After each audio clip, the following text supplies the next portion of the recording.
네, 아침저널 1부 저는 진행을 맡은 전경윤 선임 기자입니다. 새로운 앵커는 다음 주 월요일에 여러분들에게 선을 보일 예정입니다. 저는 내일까지 그리고 수목금은 임주혜 변호사가 임시 진행을 할 예정입니다. 자, 아침저널 1부 더불어민주당의 김상욱 의원을 연결을 해보겠습니다. 의원님 나와 계십니까?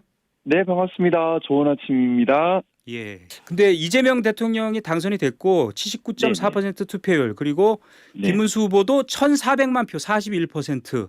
네네. 그래서 이런 분석이 많아요. 이게 이른바 보수 진보 거의 비슷하게 나왔다라는 분석도 있고 김문수 네네. 후보 왜 이렇게 많이 나왔냐 이런 분석도 있고 또 네. 우리나라 보수 진영은 기본적으로 40%는 된다 이런 분석도 있고 어떻게 보세요? 사실 좀 우리 시민들께서 정말 또 이재명 후보를 대통령으로 선출해 주신 것에 대해서 참 감사하고 위대한 시민들이다 이렇게 존경하는 마음 크게 들고요. 예. 다른 한편으로 이 대한민국 사회에 오래 뿌리 내린 진영 정치의 폐해 그리고 대한민국 정치가 참 그동안 비겁했지 않습니까? 예. 왜냐하면 정책에 대해서 이야기하거나 상대를 존중하거나 정치가 국민을 받드는 기능에 대해서 이야기하기보다는 상대를 비난하거나 악마 프레임을 씌우거나 예. 또 이렇게 뒷조사하고 신상털기해서 고소고발하거나 소문 퍼뜨리거나 이런 좀 비겁한 정치에 너무 오래 익숙하게 노출돼 있지 않습니까? 예. 그런 폐해가 크구나 하는 아쉬움이 많이 좀 든 부분도 있습니다. 뭐냐면 보수 진영, 진보 진영이라는 저는 이런 진영 이야기를 글쎄요 저는 좀 받아들이기 힘든. 왜냐하면 이 진영 정치라고 하는 거, 진영, 진보정이라고 얘기하는 것은 어떻게 보면 정치하는 사람들이 만들어낸 허상입니다. 네. 우리가 불교에서도 상이라는 표현을 쓰지 않습니까? 없는데 있는 걸로 받아들이는 건데 진영이야말로 딱 그런 것 같아요. 세상에 진영이 어디 있겠습니까? 물론 보수의 기능, 진보의 기능은 있습니다. 보수의 기능이라고 하는 것은 그 사회의 원칙을 지키고 안정을 도모하는 것이고 진보의 기능이라고 하는 것은 시대 정신을 반영한 여러 가지 혁신을 해 나가는 건데 이런 기능은 분명히 있고요. 하지만 이건 기능에 불과한 것이지 진영으로 나눠서 편 나누게 한다는 것은 이건 허상이거든요. 예. 소수의 정치인들이 자기가 정치를 편하게 하기 위해서 국민들을 편을 나눠버리는 겁니다. 예. 근데 이 본질이 뭐냐면요. 국민이 주인이라면 국민한테 잘 봉사하는 정치 집단한테 표 주면 되는 겁니다. 이게 본질인 거지. 예.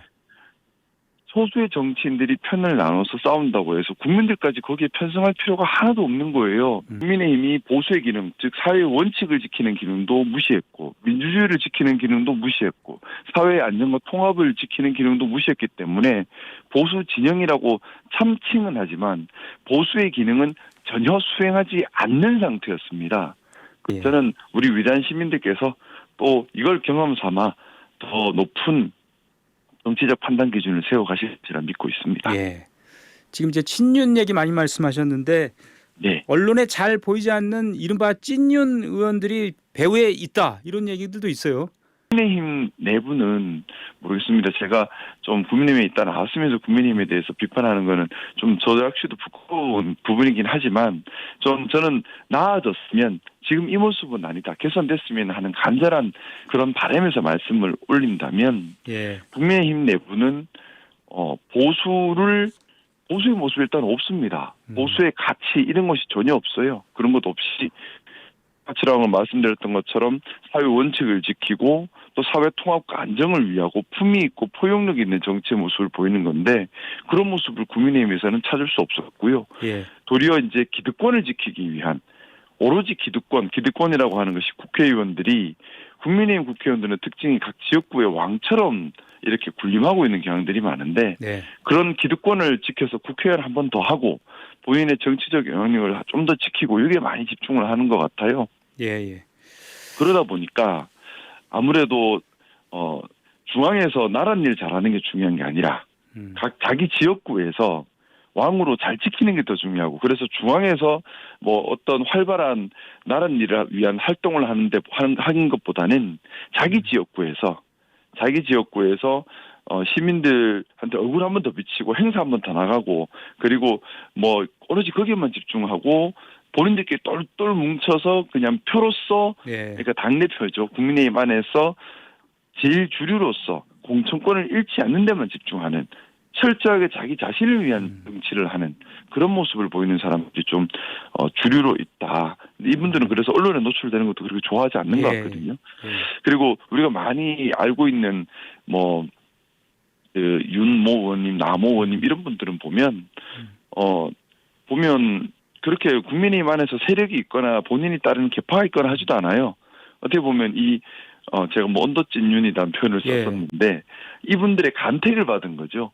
도구처럼. 그러다가 쓸모가 다 하면 다시 또 다른 사람을 또 간택하고 이렇게 넘어가는데 참 그런 정치에 국민을 위한 마음, 국민을 잘 살게 하겠다, 사회 통합, 사회 안정을 시키겠다, 품위 있는 정치를 하겠다 이런 모습이 보이지 않아서 좀 많이 안타깝습니다. 정치는 시작도 국민을 위하는 데서 시작을 해야 하고 끝도 국민을 위하는 데서 끝나야 하고 또 국회의원이라면 나라 일 잘하고 법안 잘 만들고 국민 받드는 국가 전체를 받드는 데 집중해야 되고 헌법을 수호해야 합니다. 이걸 잊어서는 안 된다는 좀 간곡한 마음이 있습니다.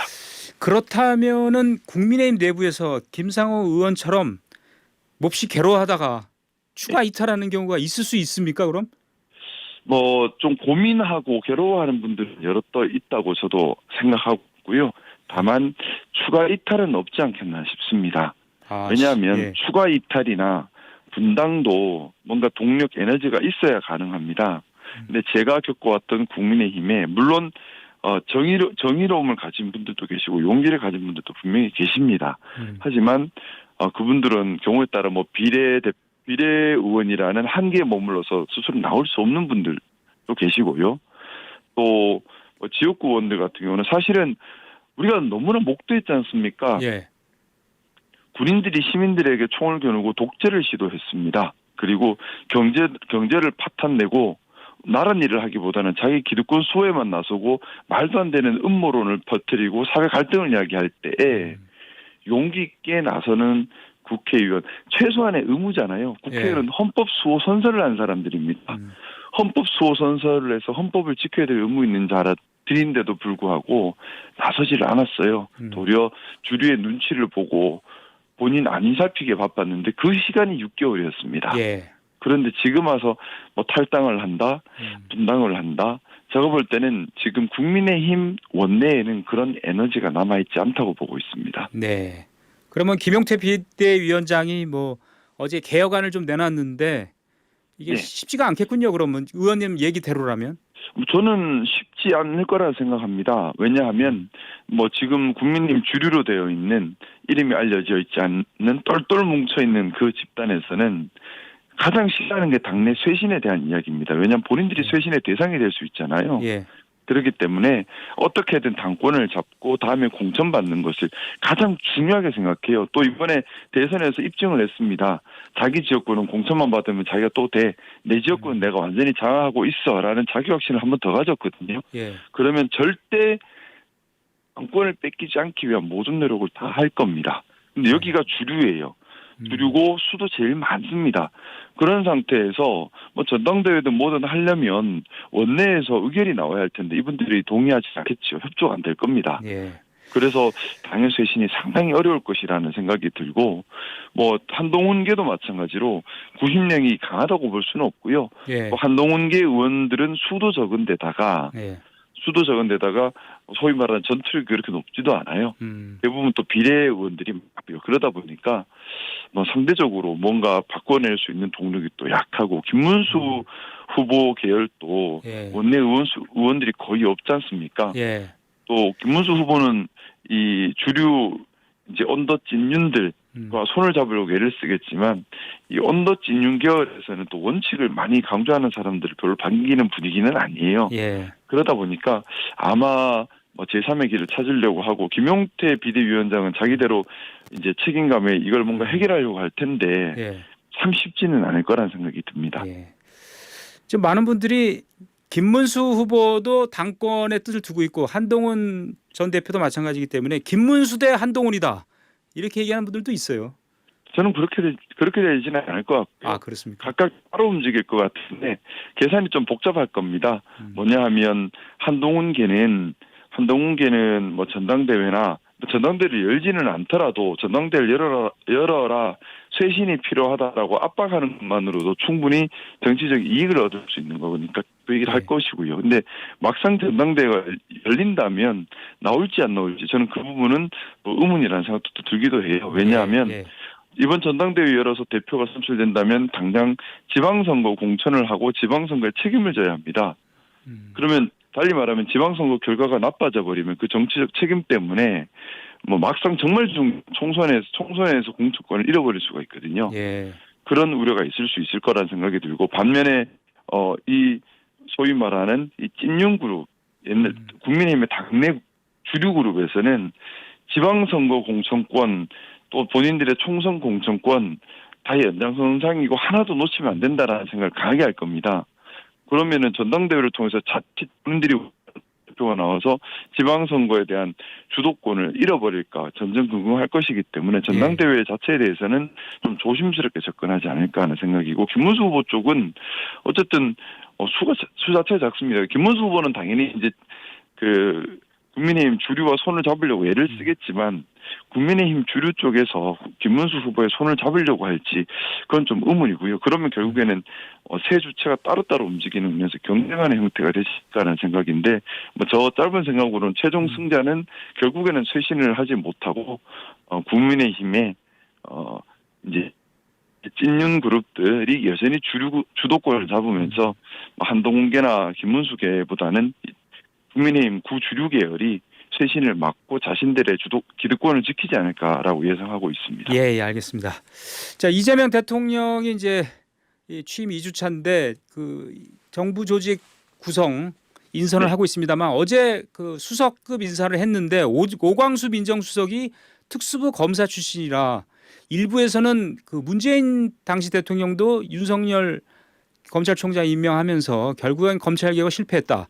오광수 네. 민정수석이 과연 맞는 인사냐? 특수통 인사를 검찰개혁의 담당자로 임명하는 게 맞느냐? 이런 지적에 대해 어떻게 보십니까? 사실 제가 그 오광수 신임 민정수석 내정자를 잘 몰라요. 예, 저도 잘 제가 모릅니다. 예. 잘 모르는 분이라서 제가 감히 뭐 어떻게 평가하기는 좀 어려울 것 같고요. 근데 일각에서 지적하는 것처럼 특수부 검사 출신을 임명하는 건 좀 문제가 있지 않느냐. 문제와 또 장점과 단점이 다 있는 것 같아요. 장점이라면 아무래도 검찰 조직을 잘 알고 있는 사람이니까 또 정치 검찰의 문제를 잘 알고 있는 사람이니까 이걸 또 해결하려면 길 아는 사람이 제일 잘 풀 수 있으니 그런 데는 장점이 아닐까라는 생각이 들고 예. 문제는 또 우리가 우려하고 있는 대로 정치 검찰 출신이니 이틀에서 못 벗어나서 검찰 전체는 우리와 한 집안이다 해버리면 또 못 푸는 거잖아요. 예. 결국에는 대통령과 또 신임 민정수석의 의지라고 생각합니다. 그리고 그 의지를 단단하게 만들어주고 왜곡되지 않게 이끌고 가는 것은 국민들께서 이제 두 눈 부릅뜨고 잘하는지 함께 지켜보는 일이라고 생각하고요. 예. 저는 뭐 이게 정말 잘 쓴 카드가 될 수도 있고 잘못된 카드가 될 수도 있는데 그건 정말 말씀 올렸던 것처럼 이 신임 민정수석의 의지 그러면 그 의지가 왜곡되지 않도록 우리가 정말 잘 보고 잘못했을 때는 또 잘못했다는 목소리를 내야겠죠. 근데 일단은 대통령의 판단을 존중하고요. 우리가 좀 더 지켜봐야 될 문제가 아니라 생각하고 있습니다. 예. 이재명 대통령을 둘러싼 여러 가지 이제 관측 분석 가운데 이 재판이 좀 여러 가지 있는데 현재 대통령으로서 재판을 계속 해야 되느냐 이런 문제도 있고 이 헌법재판관 후보자 3명 대통령 몫의 후보군을 보니까 또 이재명 대통령 재판을 맡았던 변호사가 후보자로 포함됐다. 이거는 나경원 의원은 또 비판을 했어요. 사법 보험을 들겠다는 거냐 이렇게 비판했는데 말이죠. 어떻게 보십니까? 뭐 변호사 재판을 맡을 임명한다. 뭐 그거는 제가 지금 확인을 아직 못한 거라서. 임명한 건 아니죠. 후보군에 들어가 있다 뭐 이런 얘기죠. 예, 후보군에 거론되는 거야 뭐 여러 사람들이 거론될 수 있는 문제 아닐까 생각하고요. 그리고 뭐 그냥 말씀드리면서 그 생각은 들어요. 대통령께서 본인의 재판에 변호사로 쓸 정도면 실력과 또 함께 또 생각하는 결이나 이런 부분에 대해서 신뢰가 있으니까 내 사건의 변호사로 쓰지 않았을까라는 생각은 들고요. 예. 1차적으로 스스로 이제 실력과 함께하는 결에 대해서 검증을 한 사람이라면 뭐 정책을 할 때 후보군으로 떠올릴 수 있는 것도 충분한 인지상정이겠다는 생각은 우선은 듭니다. 예. 그리고 또 질문이 뭐였죠? 제가 그러니까 이제 이승엽 변호사라고 야구 선수가 아닙니다. 이름은 똑같은데 이해 충돌 여지가 있다는 거죠. 나경원 의원은 이제 사법 방탄 보훈 인사다. 뭐 이렇게 지금 비판을 했다는 얘기고요. 네. 저도 일단 이승엽 변호사도 누군지 모르고 잘 모르는 분들이 많아 죄송합니다. 저도 변호사 출신이긴 한데, 근데 우선은 뭐 방탄 보훈, 뭐 보훈이란 말을 쓰려면 변호사비를 다 안 줬을 때 얘기지만 변호사비를 충분히 다 주신 걸로 알고 있고요.